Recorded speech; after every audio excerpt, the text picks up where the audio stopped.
Welcome back my YouTube family. तो हम आज एक और कहानी लेकर आए हैं आपके लिए। मेरा नाम शालिनी है। 6 महीने पहले हमारे रिश्तेदारी में कोई मर गया था।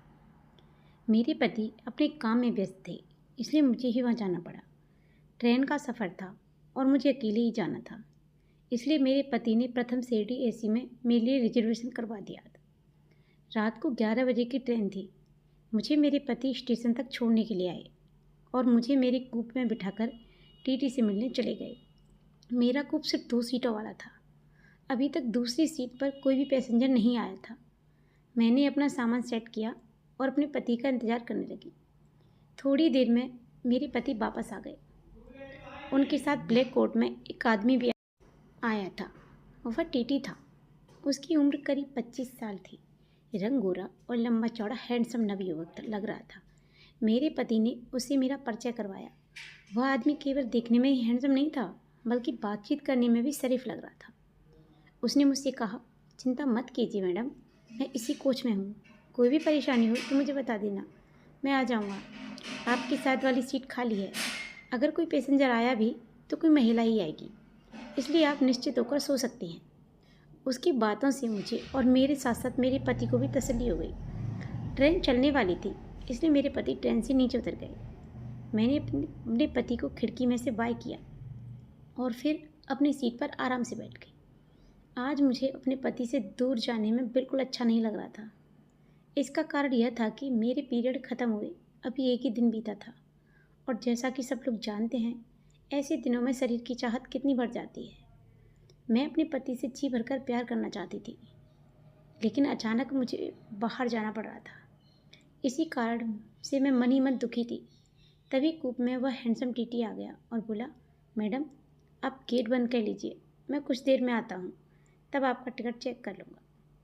उसके जाने के बाद मैंने सोचा कि चलो कपड़े बदल लेती हूँ, क्योंकि रात का सफ़र था और मुझे साड़ी में नींद नहीं आती। यह सोचकर मैंने गाउन निकालने के लिए अपना बैग खोला तो सर पकड़ लिया, क्योंकि जल्दबाजी में गाउन के ऊपर वाला नेट का पीस तो ले आई थी, लेकिन अंदर पहनने वाला हिस्सा घर पर ही रह गया था। जो हिस्सा मैं लाई थी वह पूरा जालीदार था, जिसमें से सब कुछ दिखता था। करीब 5 मिनट बैठने के बाद मैंने एक नया फैसला लिया। मैंने सोचा कि क्यों ना आज इस हैंडसम नौजवान से प्यार का मज़ा लिया जाए। यह बात दिमाग में आते ही मैंने वह जालीदार कवर निकाल लिया और पहन लिया। सारी तैयारी करने के बाद मैं अपनी सीट पर लेट गई और मैगजीन पढ़ते हुए टीटी का इंतज़ार करने लगी। मुझे इंतज़ार करते करते थोड़ी देर हो गई, तो मैंने सोचा क्यों ना पहले खाना खाकर फ्री हो लूँ। यह सोचकर मैंने अपना खाना निकाल लिया। खाना शुरू करते हुए मैंने सोचा कि खाने के बीच में टीटी टिकट चेक करने आ गया तो बीच में उठकर टिकट निकालना पड़ेगा। यह सोचकर मैंने अपने पर्स में रखा टिकट निकाल लिया। टिकट हाथ में आते ही मेरी आंखों के सामने उस टीटी का जवान शरीर घूम गया। पूरी तैयारी के बाद खाना खाने लगी, तभी मेरे कूप का गेट खुला और टीटी अंदर आ गया। अंदर आते ही मुझे पारदर्शी कपड़ों में देखकर बेचारे को पसीना आ गया। वह बिल्कुल सक पका गया और इधर उधर देखने लगा। मैंने उसका हौसला बढ़ाने के लिए उसकी तरफ मुस्कुरा कर देखा और बोली, आइए टीटी साहब बैठिए, खाना खा लो। आप मेरी बात सुनते ही वो बोला, नहीं मैडम, मैं तो बस आपका टिकट चेक करने आया था। कोई बात नहीं, मैं कुछ देर बाद आ जाऊँगा, आप आराम से खा लीजिए। मैंने उसे सामने वाली सीट पर बैठने का इशारा करते हुए कहा, नहीं नहीं, आप बैठो ना, मैं अभी आपको टिकट दिखाती हूँ। यह कहकर मैं टिकट ढूंढने का नाटक करने लगी। यह सब करते हुए मैं बार बार नीचे झुक जाती थी ताकि वह जी भर के देख ले। यह सारी हरकतें करते हुए मैं यह इंतज़ार कर रही थी कि वह खुद मेरे चेस्ट में रखे हुए टिकट को देख ले, और हुआ भी ऐसा ही। उसने मेरे चेस्ट की ओर इशारा करते हुए कहा, मैडम लगता है आपने टिकट अपनी राइट साइड में रख लिया है। मैंने अनजान बनते हुए अपने गले की तरफ देखा और हंसते हुए बोली, कहाँ पर यार। बोलते बोलते मैंने अपने खाना लगे हुए हाथों से उसको निकालने की नाकाम कोशिश की और इधर उधर से उंगली डालकर टिकट पकड़ने की कोशिश करते हुए उसे अपने चेस्ट के दर्शन करवाती रही। जब मेरी उंगली से टकरा कर टिकट और अंदर घुस गया तो मैं मुस्कुराते हुए उससे बोली, सॉरी यार, अब तो आपको ही मेहनत करनी होगी। मेरी बात सुनते ही वह उठकर मेरे पास आ गया और मेरे गाउन में हाथ डालता बोला, क्यों नहीं मैडम, मैं खुद निकाल लूँगा। यह बात कहते हुए बड़ी अदा से मुस्कुरा उठा। उसने डरते डरते मेरे कान के अंदर हाथ डाला और टिकट पकड़कर बाहर खींचने की कोशिश करने लगा। वह बेचारा टिकट निकालने से डर रहा था, इसलिए मैंने उसको इशारा किया और बोली, हाँ अब टिकट हाथ डालकर निकाल लो ना। मेरी बात सुनते ही उसके हौसले बुलंद हो गए। मैं तो यही चाहती थी, इसलिए मैं उसकी तरफ देखकर मुस्कुराने लगी। मुझे मुस्कुराता देखकर वो खुश हो गया। उसके बाद उसने टिकट निकालकर चेक किया और मेरी तरफ इशारे करते बोला, आप खाना खा लीजिए, मैं बाकी सवारियों को चेक करके अभी आता हूँ। मैंने कहा जल्दी आना। वह मुस्कुराता हुआ जल्दी से बाहर निकल गया। मैंने भी जल्दी जल्दी अपना खाना खाया और बड़ी बेसब्री से उसका इंतज़ार करने लगी। जितनी जल्दी मुझे थी उतनी ही उसे भी थी, इसलिए वह भी 2 मिनट में ही वापस आ गया। अंदर आते ही उसने कूप अंदर से लॉक कर लिया और मेरे करीब आकर मुझसे बोला, आओ मैडम, आज आपको एसी का पूरा मज़ा दिला दूँ। मैंने भी हाँ कर दी। करीब 2-3 मिनट के बाद वह अलग हुआ और बोला, मैडम एक प्रॉब्लम है। मैंने पूछा क्या हुआ? वो बोला, मैडम मेरे साथ मेरा एक साथी और है इसी कोच में। अगर मैं उसको ज़्यादा देर दिखाई नहीं दिया तो वह मुझे ढूंढता हुआ यहाँ आ जाएगा। वो बोला, अगर आप इजाज़त दें तो क्या उसको भी बुला लूँ?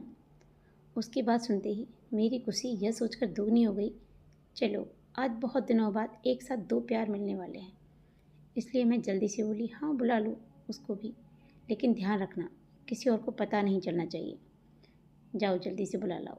मेरी बात सुनते ही वो दरवाज़ा खोलकर बाहर चला गया और 2-3 मिनट बाद ही वापस आ गया। उसके साथ एक आदमी और था। यह नया बंदा करीब 30-32 साल का था। रंग सांवला था, लेकिन शक्ल सूरत से ठीक ठाक था। उन दोनों ने अंदर आते ही कूप को अंदर से लॉक कर लिया और दोनों मेरे पास आकर खड़े हो गए।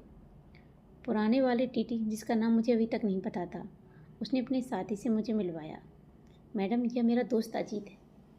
मैंने खड़े होते हुए उससे हाथ मिलाया और पुराने वाले से बोली, यह तो ठीक है, पर तुमने अभी तक अपना नाम तो बताया ही नहीं। मेरी बात पर मुस्कुराते हुए बोला, मैडम मेरा नाम देव है। मैंने उन दोनों से कहा, तुम्हारा नाम तो अच्छा है, लेकिन यार तुम लोगों ने यह मैडम मैडम क्या लगा रखा है? मेरा नाम शालिनी है। आपस में पर्चा पूरा होने के बाद हम लोग थोड़ा खुल गए थे, लेकिन वो दोनों कुछ शर्मा रहे थे, इसलिए पहल मुझे ही करनी पड़ी और मैं देव के गले लग गई।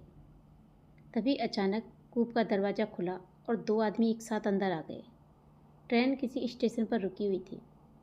अचानक उन लोगों के अंदर आने से मैं चौंक गई और जल्दी से अलग होकर अपने कपड़े उठाकर अपना बदन छुपाने की कोशिश करने लगी। उन लोगों के अंदर आते ही अजीत खुश होकर बोला, आओ बॉस, मैं आप लोगों का ही इंतज़ार कर रहा था। उसने जल्दी से कूप का दरवाज़ा अंदर से लॉक कर लिया और मेरी तरफ मुड़कर बोला, चिंता मत करो मैडम, यह लोग भी अपने दोस्त हैं। अभी तुम्हारी इच्छा बढ़ रही थी ना, इसलिए इन लोगों को बुलवाया है। चलो शुरू करते हैं। मुझे इस तरह से उन लोगों का अंदर आना अच्छा नहीं लगा। मैं गुस्सा होती बोली, चुप रहो तुम, मुझे क्या तुम लोगों ने बाजारू समझ रखा है? जो भी आएगा मैं उसे प्यार कर लूँगी। तुम लोग अभी मेरे कूप से बाहर चले जाओ, नहीं तो मैं शोर मचा दूँगी। मेरे इस तरह नाराज़ होते हुए वो लोग डर गए और मुझे मनाते हुए अजीत बोला, नहीं मैडम ऐसा नहीं है, अगर आप नहीं चाहोगी तो कुछ भी नहीं करेंगे। जो लोग अभी अभी अंदर आए थे उनमें से एक बोला, नहीं मैडम हमें तो देव ने भेजा था, अगर आपको बुरा लगता है तो हम लोग बाहर चले जाते हैं, आप शोर मत मचाना, हमारी नौकरी चली जाएगी। इस तरह वह चारों ही मुझे मनाने में लग गए।